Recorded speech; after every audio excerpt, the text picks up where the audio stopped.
It's ironic that once you read the history of a certain topic, like let's say the American Revolution, the Middle Ages, or for this example, the history of science, is that people who have spent their lives studying that topic will agree on certain conclusions, which are ironically often diametrically opposed to what the general public thinks about that topic. This is how I feel about the economy today. In science, normal people tend to think that all scientific discovery happens through some rigorous process which churns out perfect results. The reality is that what really happens is that some scientist gets intuition on an idea, and then they run a test to see whether or not it's true. This is how nearly every single scientific discovery has happened. This is how I feel about the economy today. It's become a cultural meme of how what the economy is on paper is nowhere close to what the reality is. I mean, just look outside for Christ's sake. On paper, our economy is apparently in good shape. If you look at all the numbers,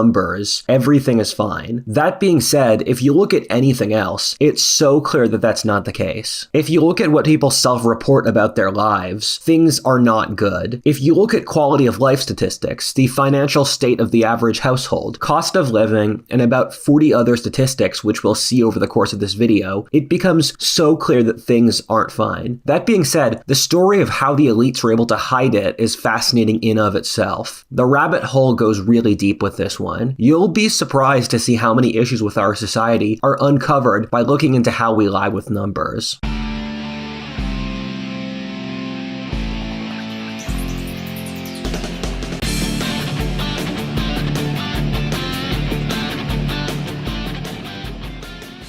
The economy is currently in rough shape, and while you can still work a job, that often doesn't actually cut it.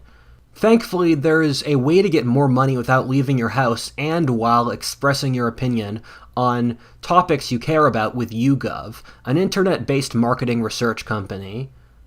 They conduct polls on a variety of topics ranging from politics to pop culture, and you get paid for each poll. I really enjoy YouGov because they have polls on things that are relevant and interesting, things I actually care about and want to give my opinion on. It's a great way to fill time while I cook or have the TV on, and it makes it easy to buy stuff on Amazon or get coffee. It's easy to get lost in YouGov. It's free to join and the polls are easy, engaging, and interesting. And as a member, you'll earn points for giving your actual opinions on topics that matter. So click the link below and check out YouGov today. Part 1. The Flaws of Data. In my video on modern civilization, I talked about how the greatest sin of modernity is confusing the measurement of something with the thing itself. GDP is the economy. Happiness metrics are happiness itself. Increasing your statistical number is what growth and a good government looks like. The issue is that when you do this without intuition or common sense to balance it out, you end up with completely ridiculous results. As an example, if Genghis Khan scored a 95 on an IQ test, I would consider that to be a failing of the IQ test rather than Genghis Khan's stupidity. Genghis Khan is clearly a genius, and any test who wouldn't portray him as one is a bad test. That being said, a lot of people today would take the test over the actual outside reality of Genghis's achievements. This is the issue we run into with the economy, in which people believe official numbers before anything else. This opens up a very clear issue with modern logic, in which we have no grounding in reality, and thus it's very easy to get us to believe absurdities. An easy example of this is arguing that culture has no effect on society, and thus you can mix different populations together with no consequences. Alternately, that there are no real differences between men and women, thus you can change one for the other. These are things which the rest of history would find to be completely ridiculous, but we accept since we've lost any real grounding in the actual world. It always does shock me to see how disconnected moderns are from seeing things with their own eyes. For example, I'll have a conversation with people where I'll say stuff like, "That person we were talking to seemed really nervous," and my friend didn't even notice that the person was constantly fidgeting, clasping their hands, looking away, and had trouble making eye contact. Alternately, I'll say some political group is bloodthirsty, and the other person won't notice. Well, in their manifesto, it literally says their intentions are to kill people, but people still won't believe it. Modernity can be incredibly naive naive or gullible. There's this meme format which shows a bell curve where the most intelligent and most stupid believe some obvious truth, while the midwits are able to use the moderate amount of intelligence they have to deceive themselves. That's generally the case here with all of these numeric deceptions. The normies have been socialized to the point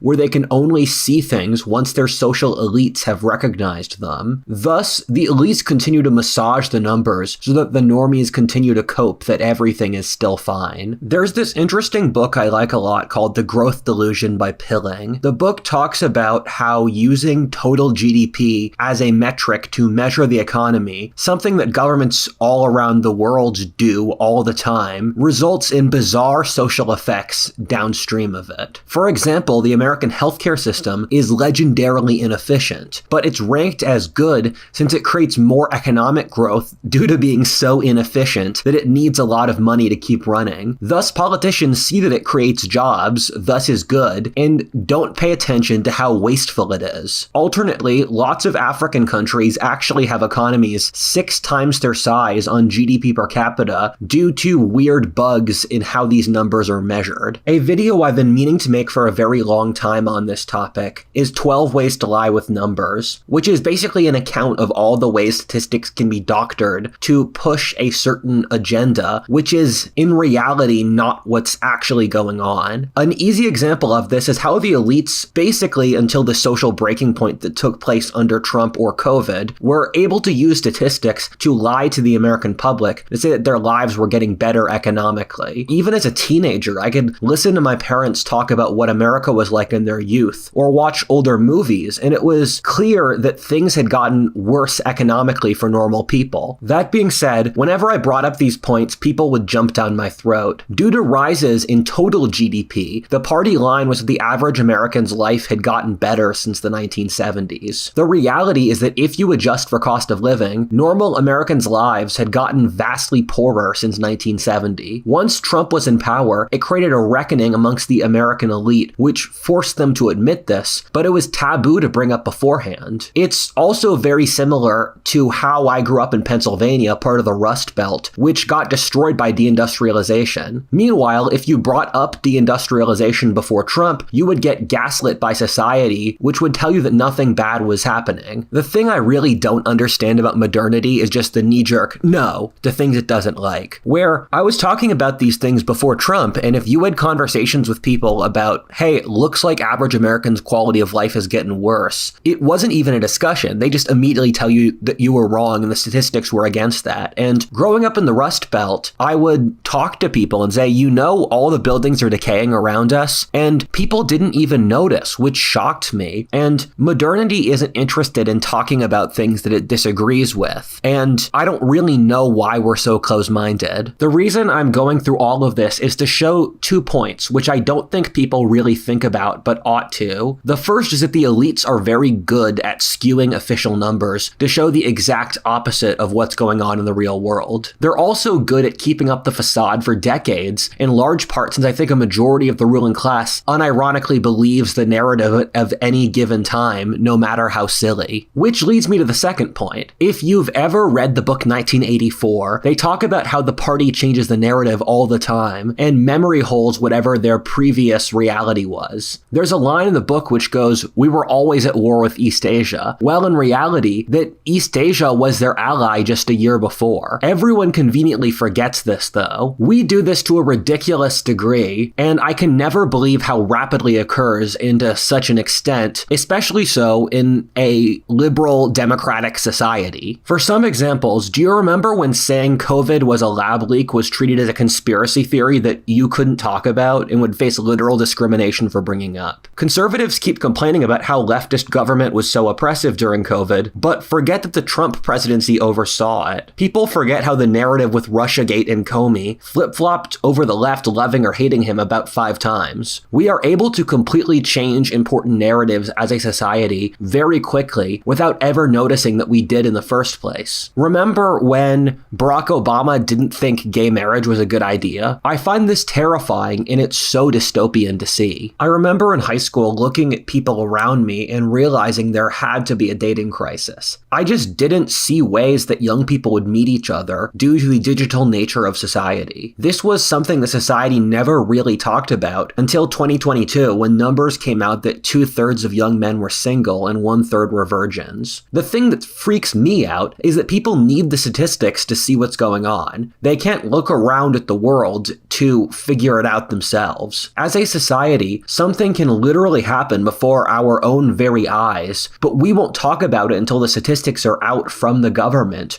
or Pew Research or something. I understand it's important to be rigorous and have evidence and all that stuff, but there's a difference between that and just being an idiot. Our society has a lot of the traits of schizophrenia. This includes a lack of sense of continuous reality over time, no sense of order to the universe, rapid changes in narrative, the sense that the world is a cold, chaotic place, emotional numbness, disorganized thinking, believing random stuff that we just rationalize later, delusions of grandeur at the same time as self-loathing. The thing is that, for reasons I will explain later, I think the economy is far, far worse than what any of the authorities are saying. In the next section, we're going to look at a variety of metrics which line up with, I think, most of your lived experiences, which operate as a sort of proxy to put together a puzzle that adds up to what's going on. I want to be totally transparent. I'm not an economist. My strength is in history and anthropology. I'm also not very good with numbers. There are people in this audience who know vastly more about this topic than I do. I want them to hold me accountable. What I am good at, however, is looking at different pieces of information and then piecing together a holistic picture of how that situation works. Although I'm not very good at looking at all the different economic models, my goal here is to use various discrete sources to intuitively figure out what's wrong with the modern economy. If I'm wrong, I'll be wrong, and I accept that. That being said, I don't believe in expert worship, and we can very clearly see that the experts in this field are very, very wrong. Thus, I don't want to leave this game to those who have studied it for their entire lives. For example, we are the society in history which has given the economists the most social authority or influence, but as you'll gradually see over the course of this video, at the same time,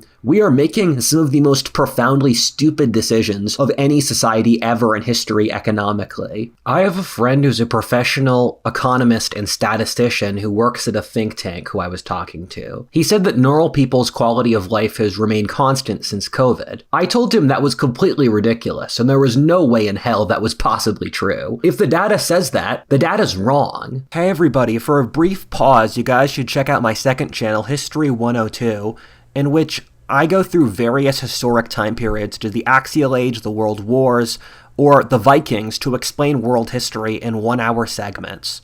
Peace.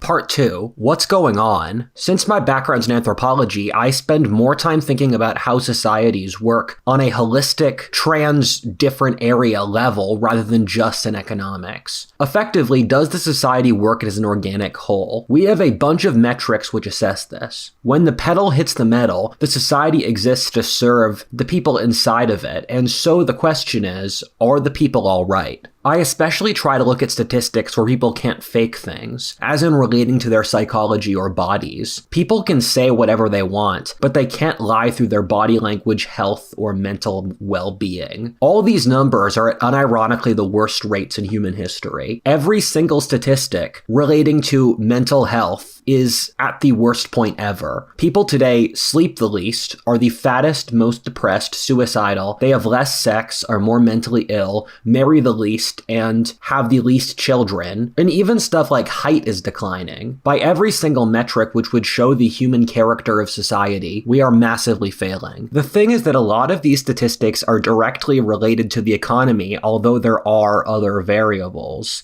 If people are economically stressed, every single thing gets worse. It's impossible to have a society which is doing economically well and then have the issues seen above. There's just no statistical example of this. If the things above are true, it means that the economy is failing for most people. Let's expand this a little bit. A majority of Americans can't pay a $1,000 emergency bill. 40% can't pay a $400 emergency bill. When polled, the vast majority of Americans say they just can't afford basic life stuff. Gen Z has 90% less spending power than the baby boomers others did at the same age. Normal young Americans spend 2/3 of their income on rent. America today has the lowest social mobility it has ever had in its history. At the top 20 universities in America, the top 1% of families economically make up 60% of the student body. The numbers are even worse for recent increases in cost of living. The cost of housing or rentals have nearly doubled since COVID. At the same time, basic essentials like food have gone up 50% since COVID. Wages have stagnated. This means that in a lot of ways, people are living on what is really half the income they had before COVID, which was a terrible standard of living beforehand as well. Inflation has erased a quarter of the value of money just since COVID. When I saw that, it enraged me, since I looked at my own pocketbook and realized how it affected me as an individual. I've seen this in my private life, where I had to adjust my entire business strategy around losing that money. As we'll say later in this video, inflation is effectively a tax on the poor who need physical money and exchanging it for the upper classes who own real estate or stocks, which are more so hedged against inflation. As an example of the elite skewing the statistics, they have kept inflation numbers artificially low by taking out any metrics that people actually use. The inflation is often the highest on the things that people need to survive. For example, for younger or lower class Americans, 2/3 of their money goes to rent, while housing prices have skyrocketed the most of almost anything. It's the same with food, medicine, college, and other things that dominate people's lives. It's nice that the price of electronics has stayed stable, but that's a drop in the bucket. Another example of this is that the regime likes to say that unemployment is low and that hiring is high. American unemployment stats are based off how many people are looking for jobs or filing for unemployment, which in of itself is a difficult and annoying process. This means that the real numbers are much higher than what the stats would suggest. When I first saw these stats, I didn't believe them, but basically all job growth since COVID has gone to immigrants. In fact, nearly 100%, which is absolutely insane. The regime is dealing with the decline in labor due to aging by flooding the country with low skill and low wage immigrants. This explains the disjoint between the lived reality and the statistics. There was an assessment of what the average amount of money needed to have a comfortable family life, like the kind the Simpsons used to have, and the cost goes from $300,000 in California to $170,000 in Mississippi. That's insane, since only around 10% of people make more than six figures. That means that for young people who are trying to form families, and they themselves are less likely to be in that top 10%, it's basically impossible for them to do so without sliding into poverty. This is a big reason why the birth rate keeps crashing. The amount of money needed to support a middle-class life has jumped from around $60K before COVID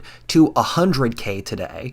And to break down how absolutely insane that is, only about 10% of Americans make over $100K, and what that means indirectly is that 90% of the population is lower class, which is not what a first world country should look like. In that's what the Congo or medieval Europe were like, where 90% of the population are peasants and the top 10% are the nobility and the craftsmen and the priests.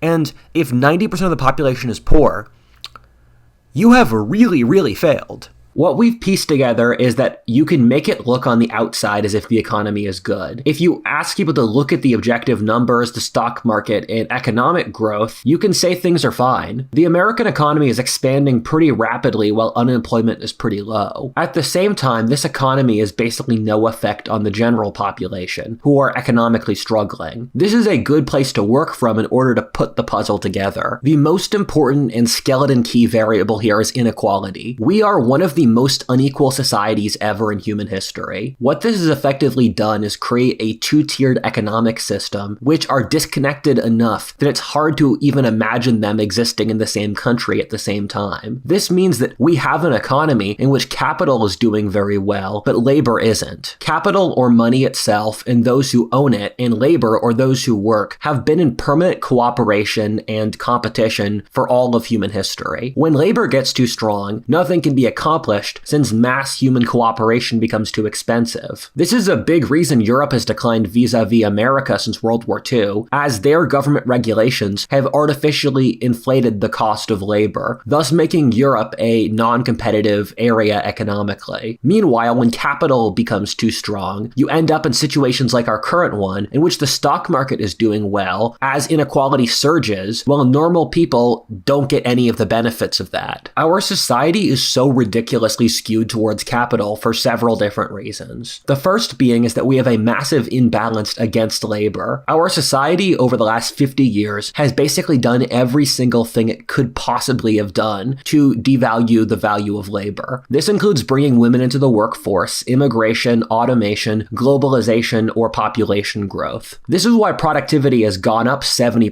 since 1970, while wages have declined or stagnated. The supply of labor has overgrown the need by 40% since the 1970s. If you did all of these things, that this would be the end result, but people don't want to think about it. This is actually a really normal historic process in which periods of prosperity result in population growth and the growth in the net size of the economy while wages go down. This occurs every 250 years like clockwork and then results in social or political crises. Previous examples of this were the French Revolution, the 30 Years' War, or the Black Death. This is a topic I've covered to a remarkable extent in previous videos, so I'm going to keep this short. But the brief answer is that every single variable we would have before a crisis like this is happening in our current society. One of my favorite books ever is The Great Wave by David Hackett Fischer. It's a history of inflation over the last 1,000 years of Western history. It's brilliant and well written on every single level. It talks about all the factors I describe here. That being said, before each of these crises, you've seen the same variables again and again. Extreme inequality, political partisanship, inflation, the government printing a tremendous amount of money, increases in the cost of basic essentials, or real estate prices skyrocketing. All of this is happening now. In a century, I don't think the current economic issues will be remembered as economic issues, but rather the hard times that caused a revolution. Keep in mind, before the French Revolution, during the 30 Years' War, or before the Black Death, there were huge economic issues, but people don't remember them since they were overshadowed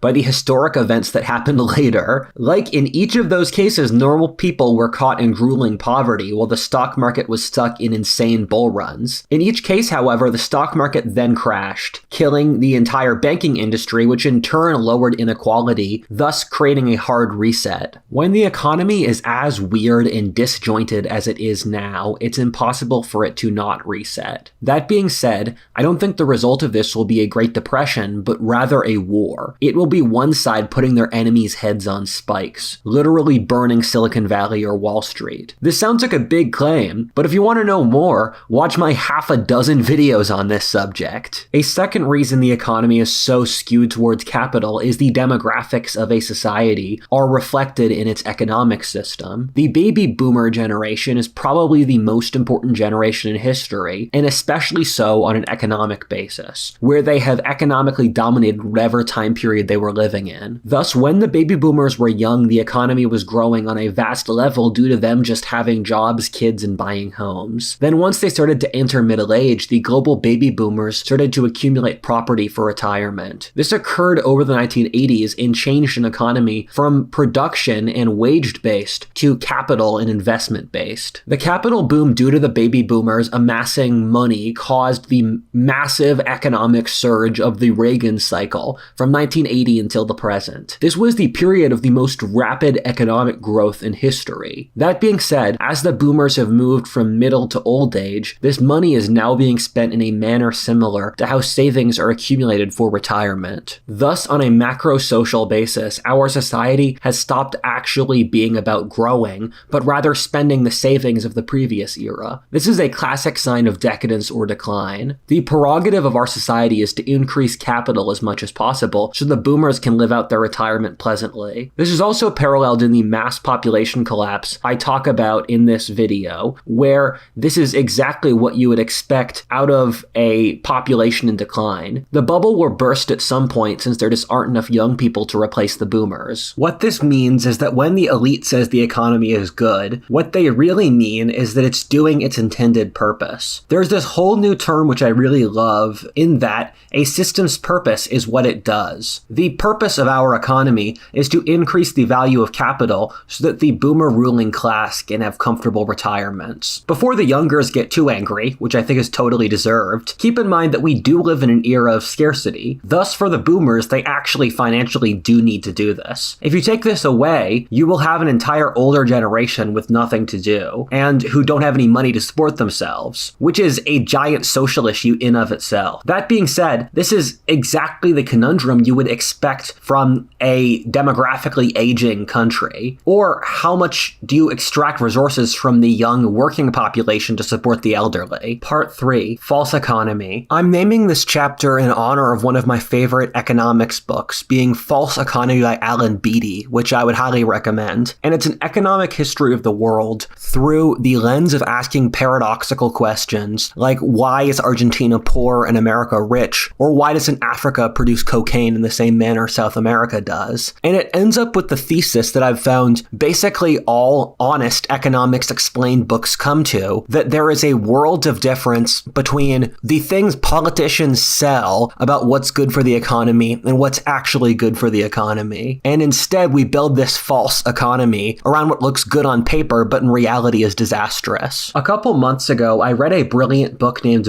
Jobs by David Graeber. The thesis of the book is that around 40% of jobs in modern society accomplish nothing. On top of that, a very significant amount of the people who actually do have useful jobs spend a large amount of their time doing useless tasks like paperwork or meetings. The irony is that even people who work at these jobs will admit that their jobs do nothing. David Graeber is my favorite left-wing author, and the thing about this book that was so good is that it digs really deeply into the issues of the modern economy. How is it possible to have a society in which probably a majority of work that's done accomplishes nothing? The answer shows more and more the further you get into the rabbit hole. Our entire society is built off fake money, which shows the lie that will destroy our entire economic system. The government has printed a truly ludicrous amount of money over the last 4 years. I can't even quantify it, and I don't believe the numbers, but I heard that it took us 250 years to reach the levels of debt we had in 2014, and we have doubled the number since. America spends more money on paying off the interest on its debt than the military, and keep in mind, interest is only 5% of the total debt. How are we going to pay the rest? This is the greatest degree of money printing ever in human history. The scary thing is I don't think the people who actually are part of this process are intelligent enough to know what's happening, which is completely insane, given we are the society which has put the most effort into teaching people economics of any ever. And I was watching one of the most cringe and black-pilling videos of my life with an interview of Jared Bernstein, who is the guy who runs this sort of thing, and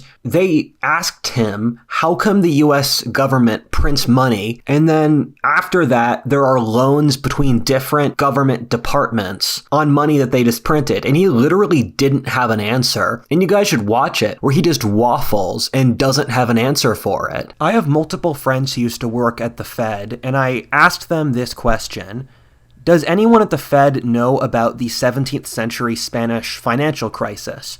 And the reason I asked that question is that the 17th century in historical terms isn't that long ago, and what Spain did in that time period is incredibly comparable to what America is doing today, with just insane money printing to get around budget issues. And they gave me the same answer, that no one at the Federal Reserve knew that kind of economic history. And the thing that further shocked me is they said that the people actually believed this stuff. And I always thought modern monetary theory was a cynical ploy to manipulate the populace, but no, people actually unironically believe it. And I find this difficult to believe that no one involved has read a single pre-industrial economic history. Again, let me repeat this. This is amongst people whose entire job is to study economics and how it works. The money printing seeps into every single aspect of the society to a certain degree. It was tolerable for most of the post-World War II era, but now the contradictions are becoming absolutely insane. In some ways, our entire society is a reflection of our financial system, in which the government prints infinite money as a way to escape reality. This kind of logic is reflected in our entire clown world, in which we think that we are at the end of history, you can change your sex, or that we're on the verge of utopia. We've reached a point in which the dominant economic system of our society is modern monetary theory, which says that you can print infinite money and somehow the economy will grow faster. The thing is that this theory has been tested for thousands of years. Governments have tried this money printing in so many previous eras of history, whether 17th century Spain, 18th century France, 20th century Germany, 3rd century Rome, 17th century China, and dozens of other times over history. The result is always the same, that it blows up the entire society. Something I really loved about Graeber's book is he called our society managerial feudalism. A small working class produces the actual things of value, and then it is distributed among the managerial or bureaucratic class. They run society and thus push their own interests, thus resulting in the ever larger bureaucratic bloat you see in every organization. These people often aren't necessary, as we've seen with Twitter, where Elon fired 90% of the employees there with basically no repercussions. The thing is that the government is beholden to so many special interests that they keep printing money in order to keep everyone happy in a rough, scarce world, so they can keep getting reelected or maintain their right to rule. Around the world today, governments stay in power by keeping the economy good. The problem is that this pushes short-term mindsets and shortcuts, which eventually eat the entire system. The reason so much money printing has resulted in less inflation than it should warrant is that every government in the world is doing this at the same time, since they're all desperate. Thus, everyone cancels everyone else out. Leftists will seethe at me saying this, but the West or America have not been capitalist since World War II. The reason I say this is that in America or the Western countries in general, the government makes up half of the total economy. Well before World War I, it hovered around 5% in Britain and other similar countries. The private sector, which is also intertwined with the government for either funding or regulations, so that half is a lowball number. What this means is the economy is not actually based off the free market, but rather what the government wants. I'm not going to push this theory too far where we're definitely not Stalinism, where there is a private market, but I would say that America is a mixed economy between socialist and capitalist. Hayek in the 40s wrote a book called The Road to Serfdom. What he said in it is that the end point of government interference in the economy is that over decades, the entire economy would become dependent upon the government. The populace would gradually be turned into serfs who would serve the government's buddies. Although we don't like to think it, this has already happened. We've already seen most of the population turn into permanent renters, whether for their cars, homes, TV shows, farm equipment, utilities, or they're stuck in permanent debt for their education. The vast majority of them end up working in companies in which they have no stake. They're told how to live for most of the hours of their day by their boss. They are effectively serfs. If you look at the elite with the WEF as an example, they want to push this process further with saying, you will own nothing and be happy. Alternately, you notice the WEF types in the World Economic Forum is generally a weather vane for the elites across the West, as they will always push for renting or collectivism. Meanwhile, large corporations support regulations since they crush competitors. Large organizations, in most cases, are the people pushing for regulations since they have the money and lawyers to face all the competitors while the mom and pop shops don't. Where I grew up, we had a bamboo infestation. The guy we paid to cut down the bamboo had to massively raise the costs of his work and even nearly stop doing his business since the government demanded he get a new environmentally friendly truck, which costed him an extra $30,000. What would often happen in this sort of thing is that he wouldn't be able to afford that and would thus start working for a larger company as an employee. This is how in 1920, 90% of Americans worked in small business or were self-employed, while in 1990, 90% of Americans were employees at a big company. You see that once the economy becomes about appealing to the free government money, all the weirdness starts to make sense. For example, the inflation money naturally flows into the stock market. A great example of this is the mass government welfare programs that took place during COVID also happened to coincide with the fastest growths in inequality in American history, in which normal people spent their COVID checks at at Amazon, which then went into Jeff Bezos' pockets or the Amazon stock. That stock in turn went to other stocks. Thus, the stock market sucks up the value of the real economy. This is how the stock market can be doing really well, while the public in general is not. Secondly, this explains why so many corporations are going for woke DEI stuff, which is actively killing their profits as companies. Like, why is Disney making movies no one wants to watch? Or why companies will go so hard for woke people who make up 10% of America's population and a truly minuscule amount of their global market? This is since their real aim is to get funding from the big woke finance firms like BlackRock, since there's more fake money in the economy than real money. Thus, they get more money by playing along with these political games. Richard Hanania, who's a fan of this show and who I interviewed on my second channel, wrote a book called Origins of the Woke. It does a great job of explaining how wokeness started with the rules on government funding or harassment law. Effectively, companies had to push wokeness since they would get sued by the government or wouldn't be able to get funding if they didn't. As the percentage of the economy which was fake money increased, the need to push the party line to get said fake money also increased. I watched a good video on Luke Smith's YouTube channel, which is a good channel for anyone who's interested in these kinds of topics, which was his own synopsis of David Graeber's book. What he said is that these bullshit jobs exist as a side effect of government money printing. Effectively, in an inflationary currency, you need to keep working since your savings lose value. Thus, in order to maintain the right to rule, the government had to create lots of artificial managerial jobs in order to keep the ruling class satisfied at the expense of the lower classes in order to maintain control over the society. The fakeness of all this money is shown in how ridiculous the housing market is. The prices for housing are the highest they've ever been in history. The irony, though, is that no one is buying houses, so the houses are kept very high while the demand is low. In a normal economic system, the prices would go back down so that people could buy them. Yet, in a mostly fake economy, the fake money goes into housing where it's a stable asset, in that a house will always be there while the value of the currency gets worse. This is very similar to the economic issues before every secular cycle. What happens is the government prints money which is basically given to buddies of the regime. For example, in 17th century England, the economy became dominated by monopolies given by the buddies of the regime. Meanwhile, this creates a large class of very competent, dissatisfied people who launched the English Civil War. England's debts